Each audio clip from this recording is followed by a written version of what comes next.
What's going on, everybody? Afflicted Gamer here. Welcome back to another Division video. It's Friday. It's time for the weekly vendor reset. You know what that means. I'm going to go from place to place, DC checkpoint to checkpoint to find out what the best items are for sale this week in the Division to save you guys the time and the trouble. So, if the video is helpful, drop a like on it. It's very much appreciated. If you're new to the channel, consider subscribing for more Division content, and of course the Division 2 when it gets here. Lastly, I apologize for missing the past 2 weeks with the vendor resets. Life got in the way, but I am back. So, other than that, friendly little reminder, double check this guy here, the Blueprints vendor at the terminal and the one at Camp Clinton, because I do own pretty much all of the 256 items. So there might be another good gun down here. There's only the military M9 that I can see. So double check for those, and of course, you know, electronics mods, firearms mods, performance mods, anything of that sort that you may want or need.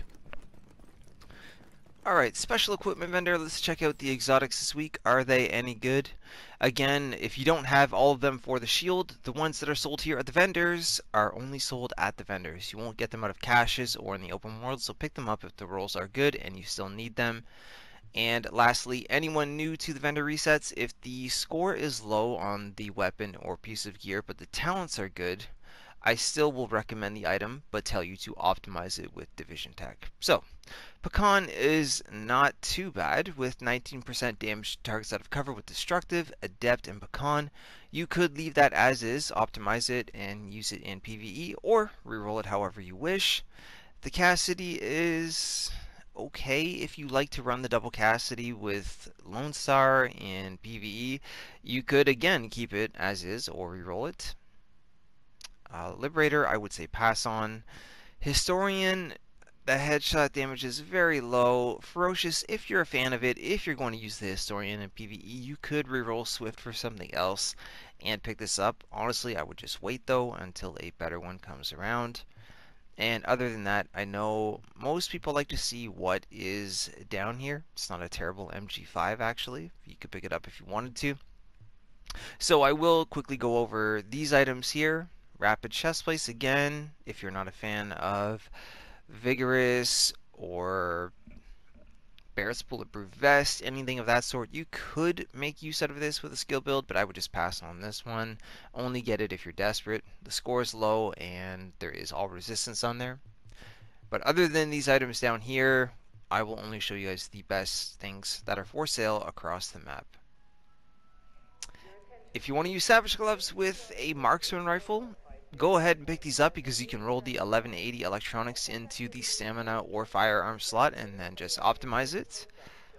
And other than that, I have a feeling that will be it. Nope, pretty decent extended mag. If you don't have one that's better than this, pick this one up. 118.5% mag size, 4% crit hit damage, 4.9% rate of fire. Not too bad at all.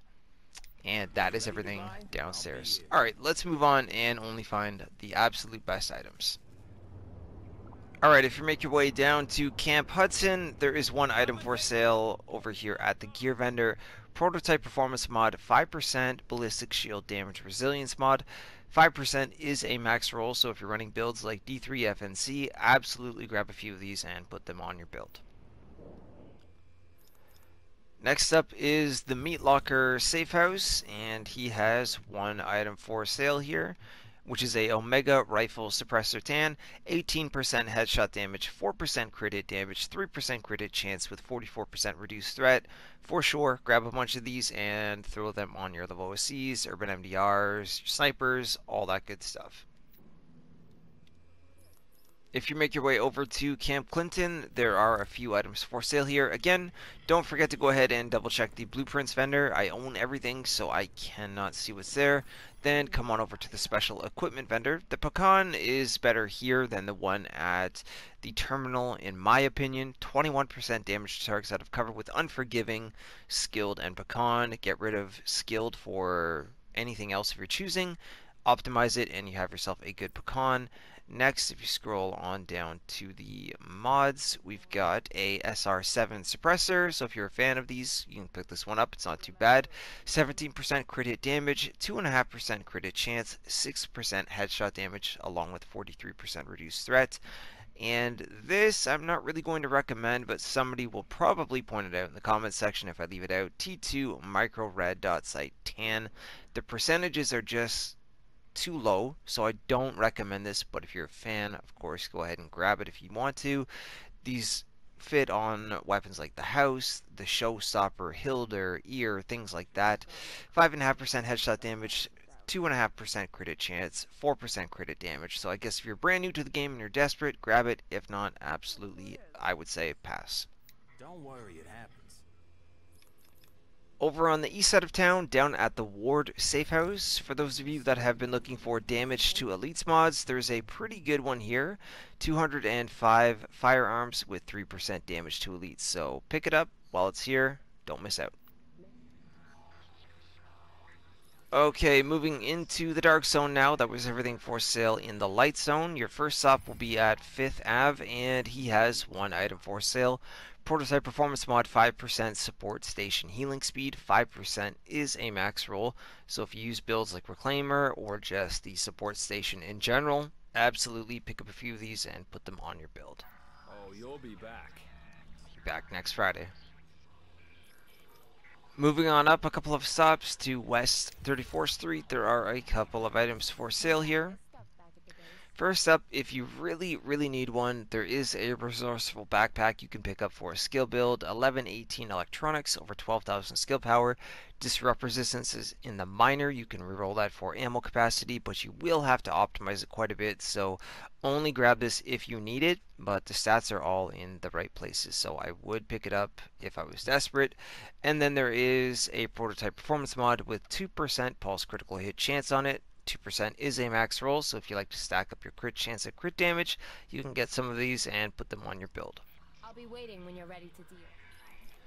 Alright, and the final stop of the week will be all the way up at East 61st Street, and he has one item for sale here, which is a large suppressor with 19% crit damage, 2.5% crit chance, 5.5% headshot damage, along with 48% reduced threat. So if you don't have one of these with better percentages, definitely grab a few of these for now and put them on your weapons. So that was everything that we had for sale this week in the division. Once again, guys, I do hope that the video was helpful. Drop a like on it if so. Leave your thoughts and comments down below. Don't forget that you can always follow me on Twitter at AfflictedGamer, and I'll see you guys very soon in the next video or in the next live stream. And also, quick friendly little reminder that March 1st until March the 4th will be the Division 2's open beta, and preloads should be available anytime starting now. Mine started to download, but you may want to go ahead and check the PlayStation Store, Xbox Store, and Uplay as well if you plan on partaking in that. So anyways, guys, I'm out of here. Have a great week. I'll see you soon in the next one.